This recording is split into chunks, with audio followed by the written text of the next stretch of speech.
Bersama Biotologi dan Damai bersama Damai TV.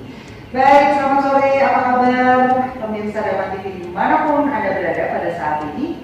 Dan tentunya siaran ini bisa dilihat di seluruh dunia, bahkan melalui YouTube, Damai Televisi, juga melalui live streaming. Saya Safra Dewi akan menemani Anda dalam sejam ke depan untuk bagaimana sih sebenarnya cara sehat kita dengan mengenal tubuh-tubuh energi kita. Dan pada kesempatan kali ini kita akan mengambil suatu tema, yaitu bahayanya komplikasi asam lambung bagi tubuh. Sebenarnya apa sih? Kita akan mengenal lambung kita, bagaimana kinerjanya, dan tentunya dengan pakar-pakarnya yang berada di sini. Baik, kita sapa dulu beliau yang terhormat, yang mulia adalah Ibu Dama Wijayo Mahatera. Apa kabar nanti? Ya, Suki Hontu, nama budaya, semoga kebahagiaan diri kita bersama untuk mendapatkan sinar kebijaksanaan dan batin dan pikiran kita. Iya. Baik, yang berikutnya adalah Bapak Agus Sulaiman, beliau adalah ahli terapis dan founder dari Biotologi. Apa kabar Pak Agus? Sehat selalu. Waduh, udah siap ini ya. 2 kali seminggu loh kita ya ini di sini ya. Baik, ini sudah banyak sekali pemirsa Damai TV di seluruh dunia, bahkan ini ada juga dari Kalimantan, dari luar pulau Pak Agus Bante yang sudah menunggu, tadi sudah mengontak saya sudah siap nih di depannya YouTube katanya gitu. Karena benar-benar ingin sekali mendapat transferan energi. Baik, saya ke Pak Agus dulu nih Pak Agus. Ini kita akan berbicara tentang lambung ya, mengenal tubuh bagian fisik kita, lambung, dan tentunya Pak Agus sudah banyak sekali menemui para teman-teman kita yang memang mempunyai masalah ya di sini. Pak, kita akan putarkan video dulu untuk melihat apakah sih sebenarnya bedanya asam lambung dan penyakit emah. Ya, baik, bisa kita lihat dulu tayangan berikut ini. Iya, Pak Agus kok banyak banget sih jadi sakit lambung. Saya tahu cuma emah gitu aja, ternyata banyak ya. Mungkin bisa dijelaskan juga ini Pak, apa itu ya? Tadi itu emah ya, emah itu akibat dari apa tadi Pak? Makanan gitu ya. Dan kalau GERD itu naiknya asam lambung tadi ya di kerongkongan, yang kadang-kadang malah dibilang aku kena penyakit jantung. Sebetulnya sih kalau pengamatan saya menangani pasien saya yang kena asam lambung itu gasnya asam lambung ini naik nekan ke ini sekarang badan nekan lagi ke paru-paru nekan ke jantung, jadi dianggap sakit jantung dan bukan sakit jantung. Padahal bukan ya? Iya. Jadi ada tekanan gas gitu. Yes. Jadi kalau orang kena GERD itu pasti sakit lambung. Tapi kalau sakit lambung, sakit emah itu belum tentu GERD. Oh, seperti ya minumnya obat yang itu juga sih sebenarnya. Seperti itu ya Pak ya. Nah sebenarnya apa ya penyebab timbulnya penyakit asam lambung ini apa? Waduh, banyak. Pertama itu terlambat makan. Orang sering terlambat makan itu juga menyebabkan sakit lambung. Kemudian makanan yang banyak mengandung protein berlebihan. Kayak daging merah, kayak junk food itu bisa. Kemudian rokok. Oke. Banyak ya, jadi makanan berarti ya. Kemudian salah satu juga ini stres. Oh, stres.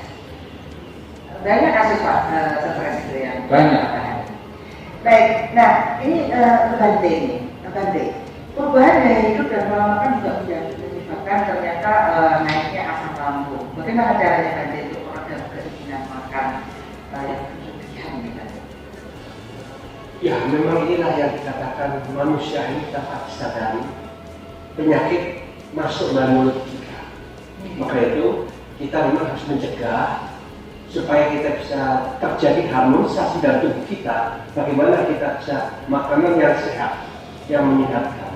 Pikiran gimana? Karena orang-orang tuh kadang-kadang pikirannya stres terus makannya ngawur, kadang nggak mampu gitu ya. Kan seperti itu kebanyakan kami ini.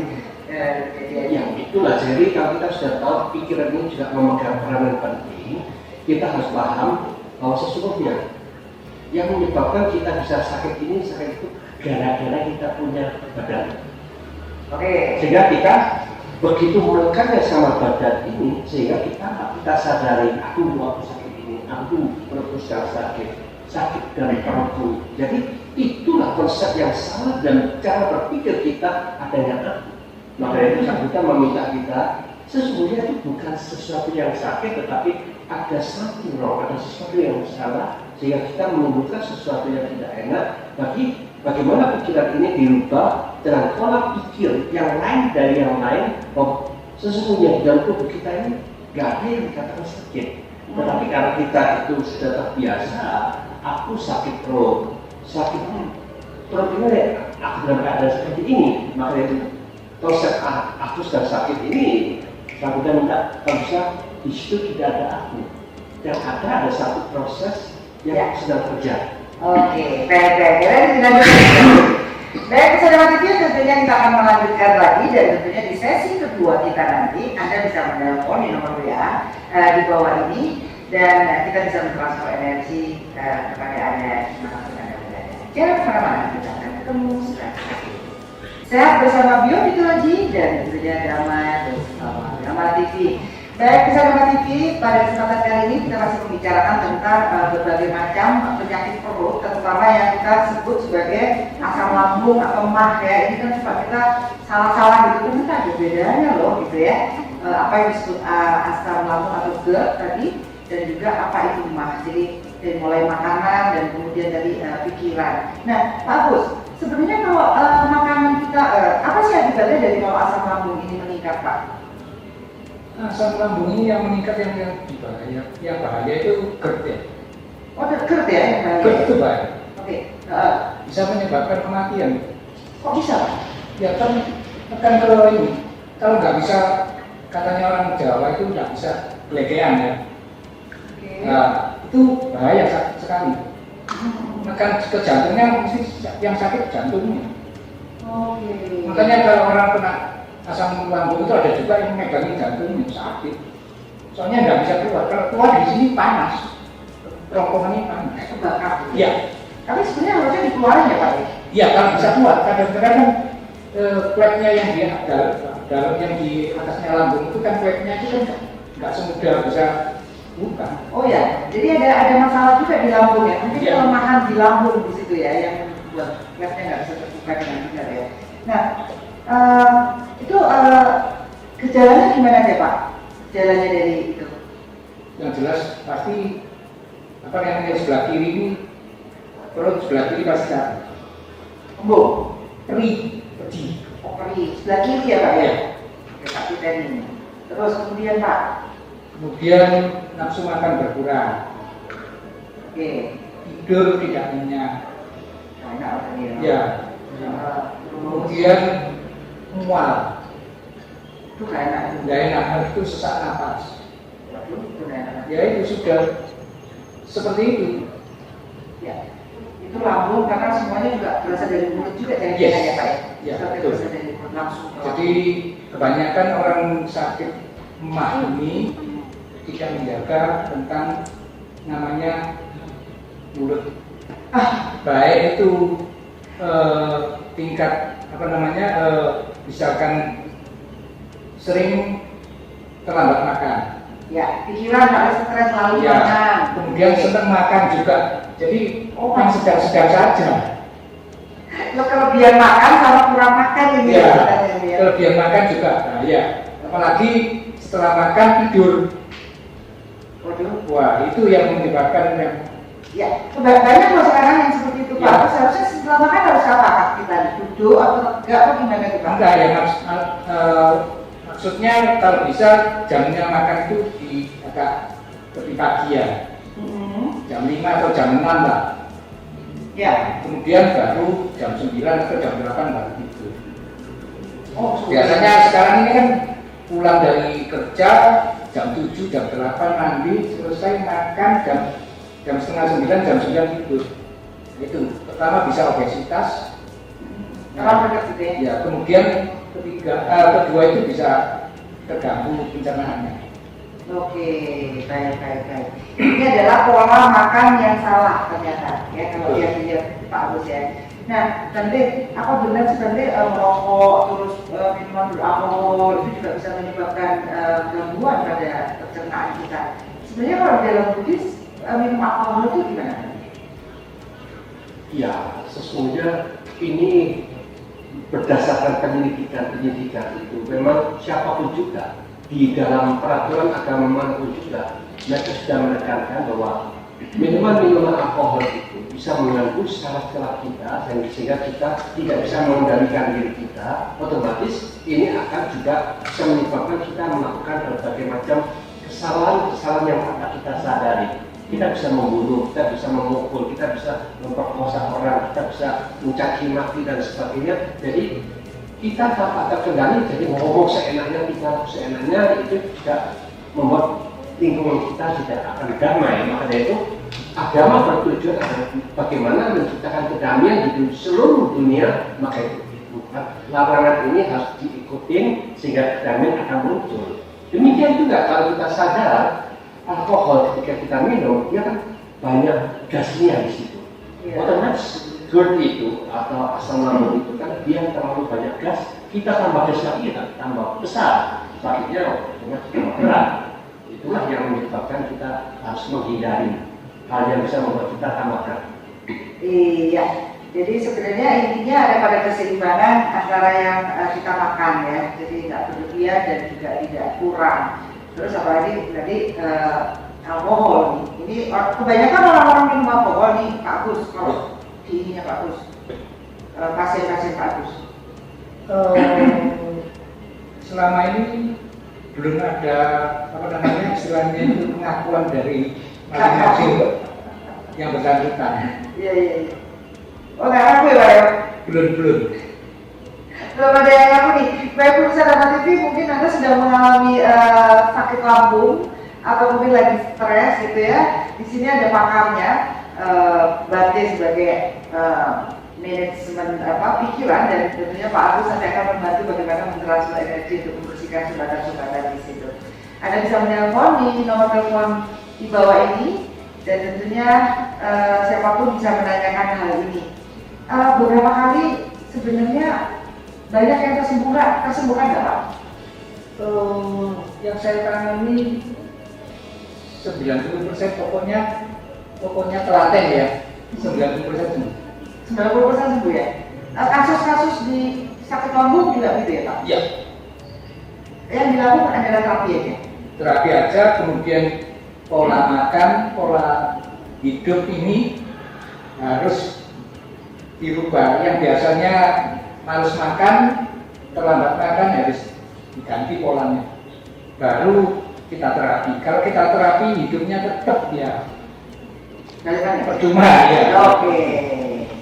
Jadi di sini selain biofisiologi ini menyembuhkan, jadi mencoba untuk transfer energi ya Pak ya, menetralkan kembali yang tidak seimbang, menyeimbangkan lagi.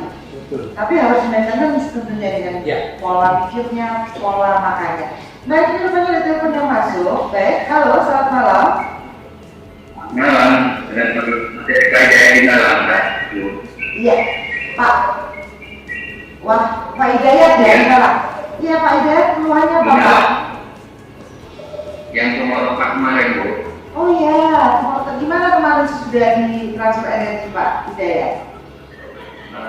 2 hari kemarinnya pasti sakit banget. Iya. Terus ini ke lambung juga. Karena terlalu banyak. Iya. Pak Hidayat stres nggak ini dengan penyakit ini? Dulu ya, sekarang sih agak mending. Oh sudah ketawa-ketawa nih Pak Hidayat? Dulu aku sempat stres sekarang ketiga. Ya, harus optimis Pak, harus semangat ya. Kita ketemu banyak buyar aja nih. Baik, mungkin Pak Agus nanti akan mentransfer energi ya. Nanti akan bisa memperbaiki bagaimana cara berpikirnya loh kalau lagi ngadepinnya ini. Baik Pak Hidayat, monggo Pak Agus. Pak Hidayat, Tolong tarik nafas dari hidung.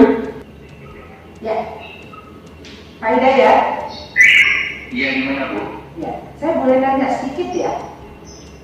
Iya, boleh. Ya. Pak Hidayat, selama ini apakah Pak Hidayat sering berpikir negatif nggak? Dulu pernah, kerjanya banyak.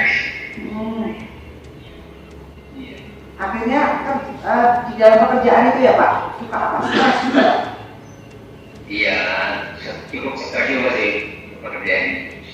Ya. Sampai sekarang masih bekerja di pekerjaan yang sama?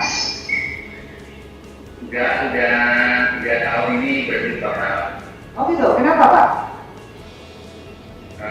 Cukup berat kalau masuk ke pikiran. Oke, Bapak menyadari itu ya Pak Hidayat ya?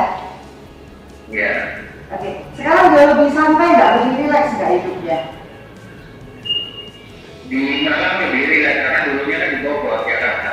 Oke, ya. Itu yang membuat Bapak tertekan ya selama itu ya, di pekerjaan itu ya? Iya. Iya. Baik, Pak Hidayat nanti ikut di transferan yang terakhir ya Pak ya? Iya Bu. Oke, tetap positif, semoga semangatnya nggak kendor nih untuk bisa sembuh ya Pak ya? Oke, baik bisa dapat ini nanti kita akan lanjutkan biomitologi ini dan tentunya kita akan berbincang-bincang supaya kita tahu sebenarnya apa sih yang membuat kita sakit ini. Dan dari mana kita akan ketemu setelah satu ini. Sehat bersama biomitologi dan tentunya damai bersama Dhamma TV. Dua hal utama, sehat dan damai. Wow, itu harta kekayaan yang luar biasa buat kita. Baik, masih dengan Sabta Dewi dan Bapak Agus Suleman dan yang mulia Ibu Daman Wijaya Mahatera. Rupanya ada telepon masuk lagi ini ya.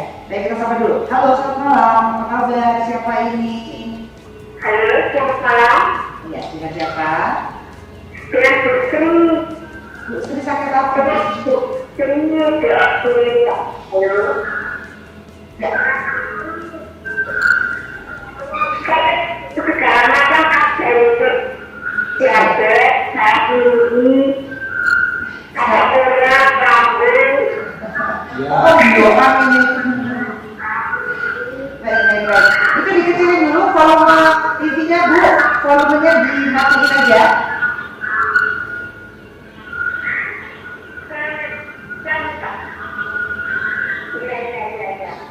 Ya. Oke.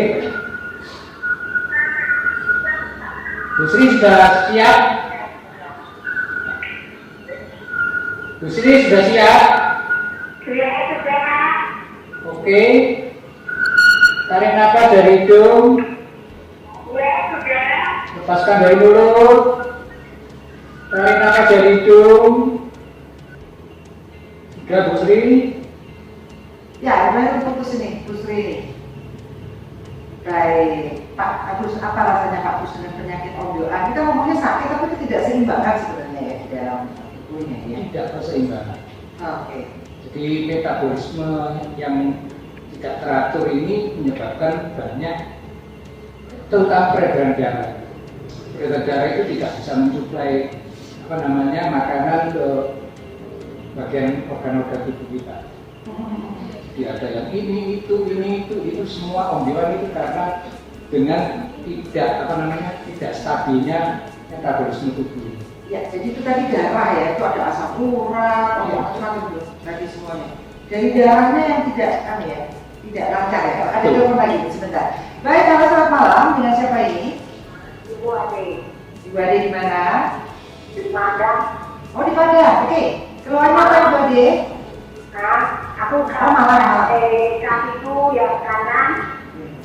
Nah, itu ngomongnya kaki. Nah, katanya kaki itu salahnya kecil. Baik. Baik. Mana bagus? Ya, Bu, sekarang Bu Ade, Bu Ade ini sekarang di mana Bu Ade? Di mana? Enggak, sekarang sakit di kakinya. Sakitnya di punggung.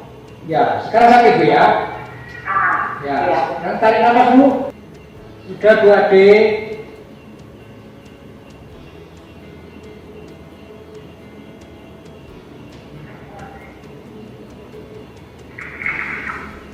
Ya, halo. Ya, gimana? Nah, Rasanya gimana Bu? rasanya Berkomentar ya. Nah, Nah, sekarang lebih ringan Bu ya. iya.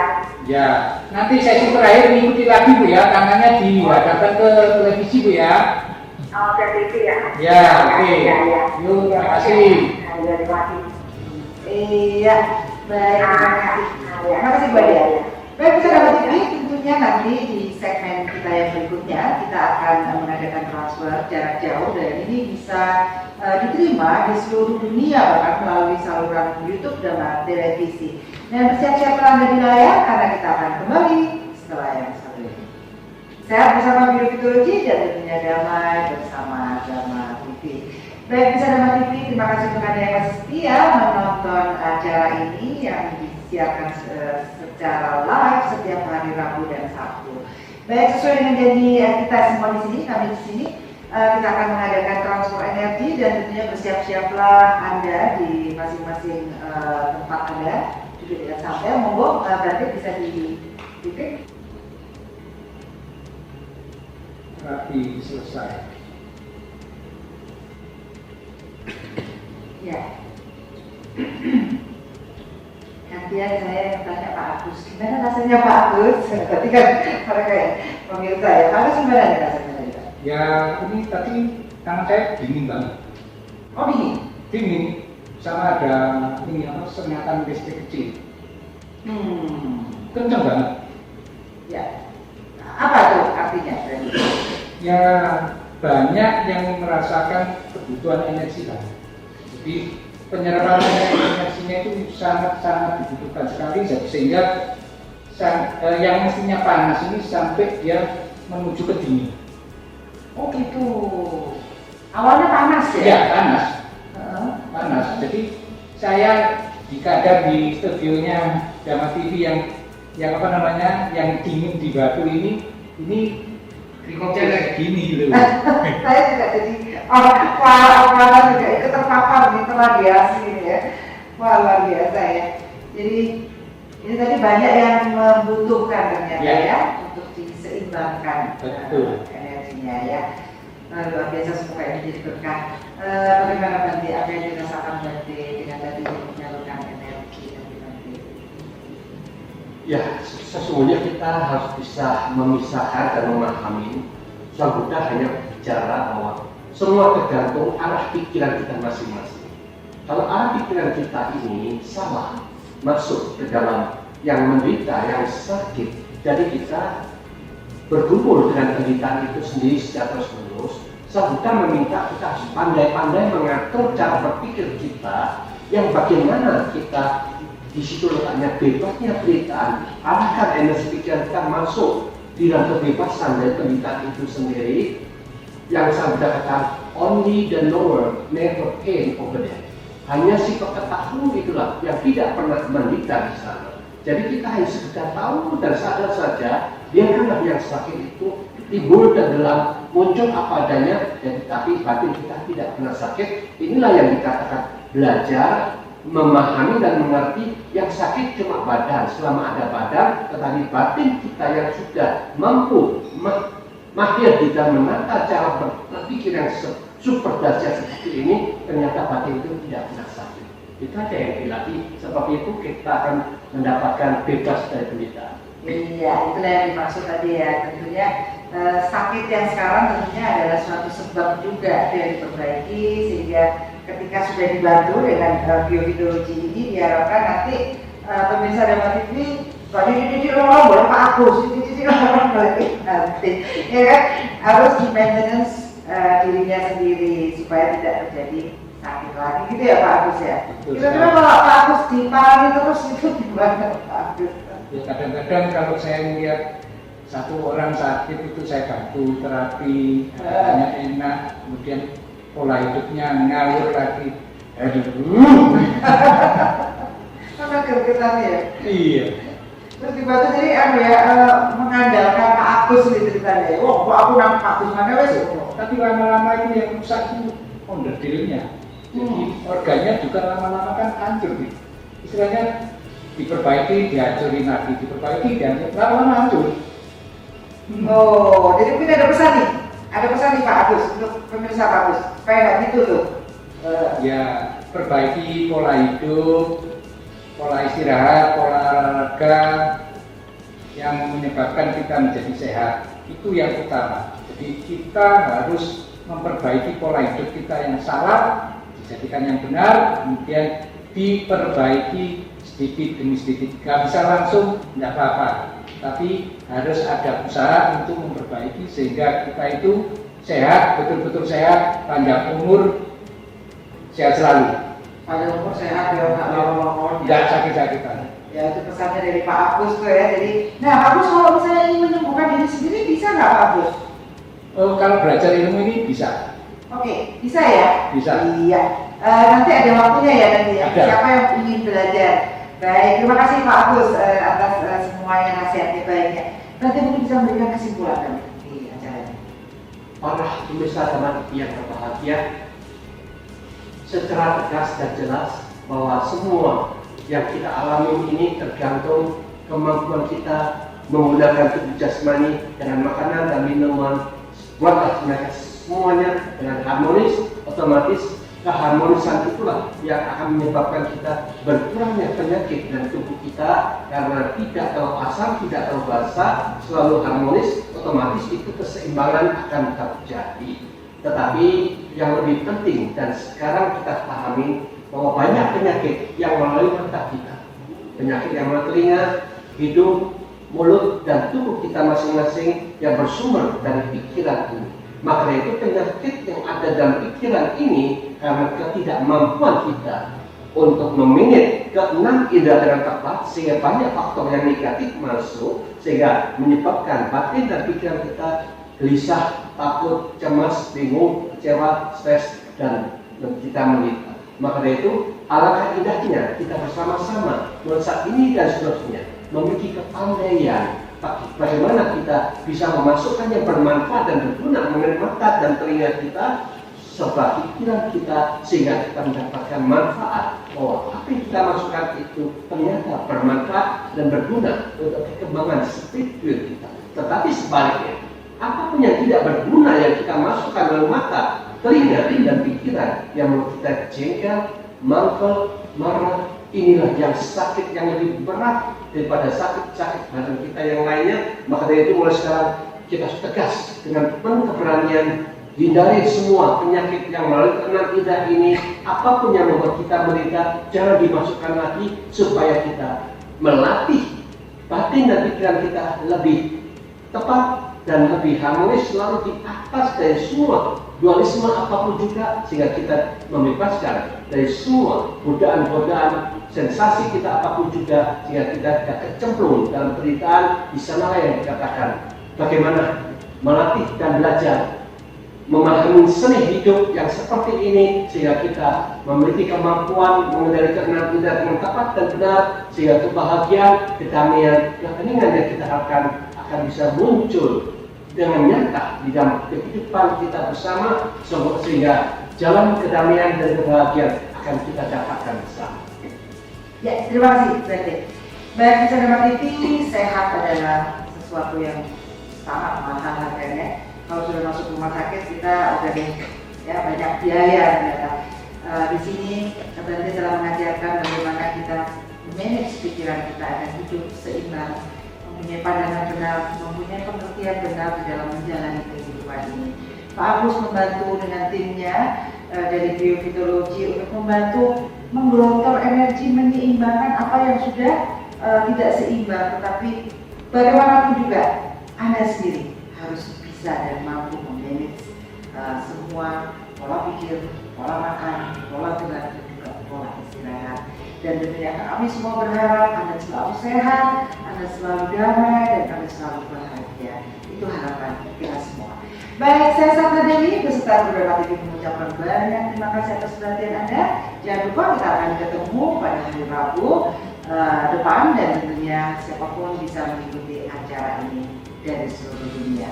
Dari Wihara Pahamara, Jalan Imam Batu, saya ucapkan salam bersama biofitologi dan